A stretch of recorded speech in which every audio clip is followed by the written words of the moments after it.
Hello my loves, I'm Ellie Frost. Thank you so much for being on my channel where we are talking about the multi-dimensional approach to rapidly and radically healing and transforming during and after narcissistic abuse. And I want to talk today about there is always a way to get away from a narcissist. Bear with me on this, right? I'm not saying it's going to be easy. But I, on this channel, talk about the multi-dimensional approach because narcissistic abuse isn't a spiritual attack fundamentally. It's a spiritual attack before it's an emotional and physical attack. Although a narcissist attacks you on all levels, a lot of it is happening in the spiritual realm.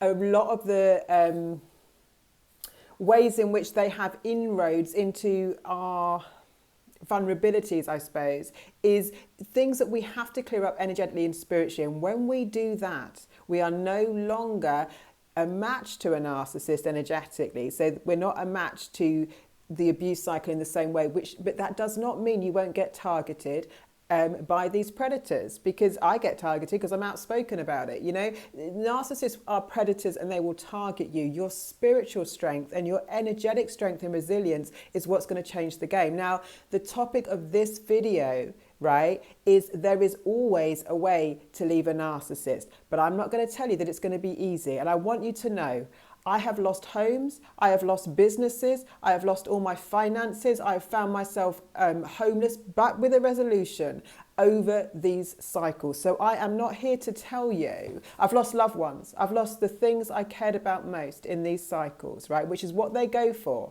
But I made a spiritual choice, yeah? I made a spiritual choice for my own evolution and development beyond loss. Beyond what, you know, if you read the scriptures and all spiritual teachings, and again, I like to say again, I am not New Age. I channel ancient wisdom and I work with the spiritual principles we've been working with from the beginning of time to teach us how to apply them, because the art of detachment, the art of surrender, the art of faith is what I talk about. And those things are being whole without being attached to anything or anyone that could cause us to decide that in order to survive on this planet, I have to be abused by this narcissist. I have to be literally limited in my own self, my own spiritual evolution, my own truth, my own values, right, to survive or have what I love and want. When we leave these cycles, right, it can be absolutely devastating. Because, you know, the narcissist hooks you in on a false pretense. They're the biggest thieves, liars, manipulators on the planet. And the loss, the devastation, I mean, apart from the trauma they cause in the actual relationships, the loss of what we might have to go through and leave behind in order to find and reclaim ourselves, right, can be very, very tough. But I promise you, you can get through it no matter what it is. I have clients that have lost their children because the narcissist will poison the minds and hearts of anyone they can against the victims of the abuse, make them out to be the ones that the abuser. But the way you can overcome any of it, one is you have to make a decision, right? And it's up to you, but we have to know that we do have a choice. It's not an easy choice. And I know what it feels like to feel like you have no choices, right? Because it always looks like, in some circumstances, I've had very extreme circumstances in these abuse cycles, right? Not everyone has gone to the extremes, but I have. And I think that's why I'm a teacher of it, because like I had to go to the extremes to understand it at a very extreme level so I could help more people with it. But like, we always think if we let go of the things that represent our security, it will be the worst case scenario on the planet. And I promise you that if you can work with your energy and your spirituality, it won't be the worst case scenario that you think, although there will be loss often when we leave a narcissist, because they are sticky, they put you in traps, and they basically leverage everything you love and think you need to survive against you, right? So it's our spiritual evolution. It's our ability to detach from anything, right, as our source of survival or needing things in order to survive, or what we think we need, our ability to tune into the divine, into our true essence, our true source, right? And be the creator of our own stability, survival, no matter what. Yeah? And that gives you immense personal power when you do it, but it's an evolution, right? Because we cling on to the narcissist, not because we're happy, not because we're loved, not because it's our values, not because we're living our authentic truth, because we think we have to on some level. And yes, there's a trauma bond and an addiction, and an enmeshment is stronger than an addiction. But what it's actually... the narcissist represents a deep wound or a deep unmet need in you, and they are the false representation of that need. So like, you know, it could be love, it could be security, it could be connection, it could be physical, sexuality, you know, the sexuality of it. It could be anything that we feel very lacking in on the inside. And until we heal that wound, until we come into our own wholeness, right? We're going to often look for unhealthy others to fulfill needs that actually we've got to learn how to regulate in ourselves and detach from. Yeah? Because the narcissist can only hook us when there's a hook. Now, they will be predators. They will try and destroy often things in our lives. But if we learn like energetic strength and resilience, we'll get past that. So if you're still enmeshed, if you're still going back, I know that they make things very difficult in divorce, in situations, but sit with the question of, what if this situation had no power over me? What if this person in this situation had no power over me? What if this thing I'm clinging to for security, or whatever dynamic this is, you know, like, what if it got to be resolved? What am I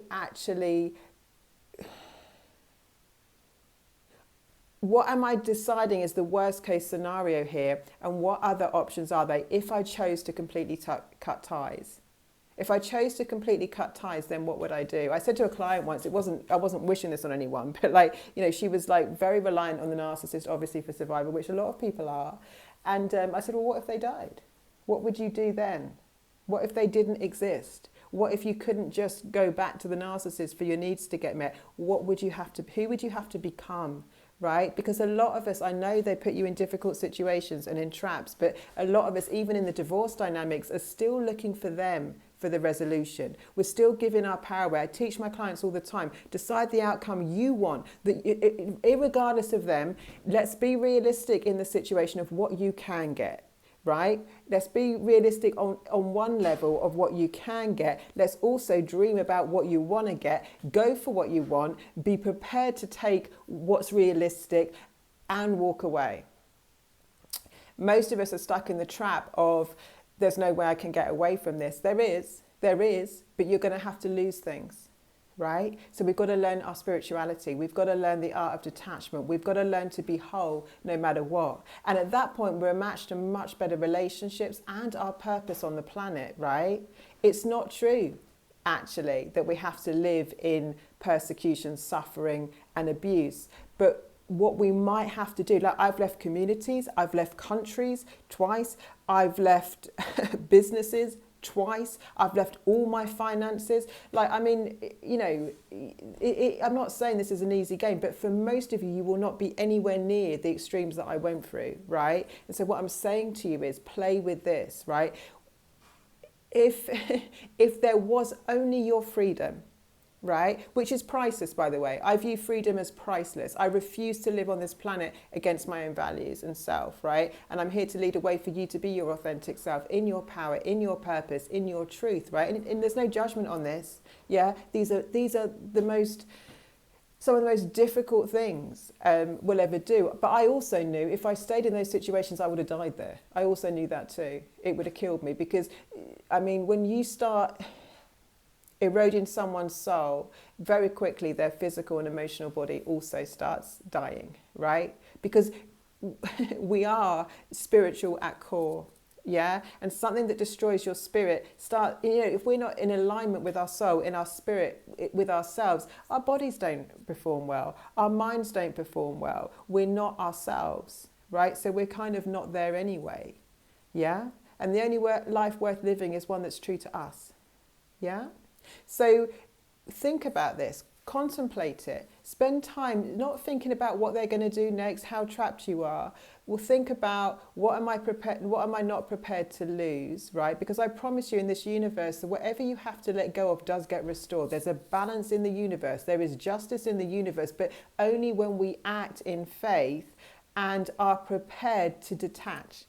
What am I clinging on to so tightly? Right? And I know some of these things are very, very hard. Everything we love sometimes, right? Everything we're used to, right? What am I really telling myself that I couldn't survive without, that the narcissist is providing or holding over my head? Because that's what it's really about. And we can only reclaim our power when we are prepared to act in defiance of that and say, okay, and I'm going to find a way. And for most of you, it won't be the worst case scenario that you'll go into, but it could be. But even if, like, once you get used to the fact that you're losing to gain, right? Loss is temporary.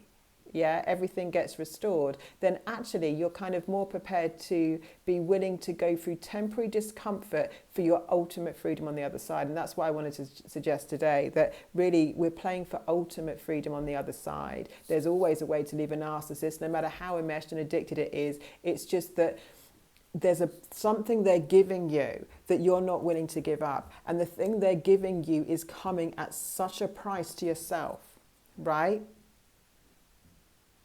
It's coming at such a price to ourselves. The narcissist doesn't just attack us and destroy us. They also encourage us and literally start making us destroy ourselves, because we start sabotaging and destroying ourselves, clinging on to things that come with a very high price, things that we need to survive. But we have to start understanding that spiritually, when we come into our essence, when we come into our power, we start self-generating, and the universe is on your side. The universe will support you. It won't be comfortable in a transition, but if you can keep hold of yourself and make a strong decision in the universe that you will not get your needs met if it means abuse, you will not have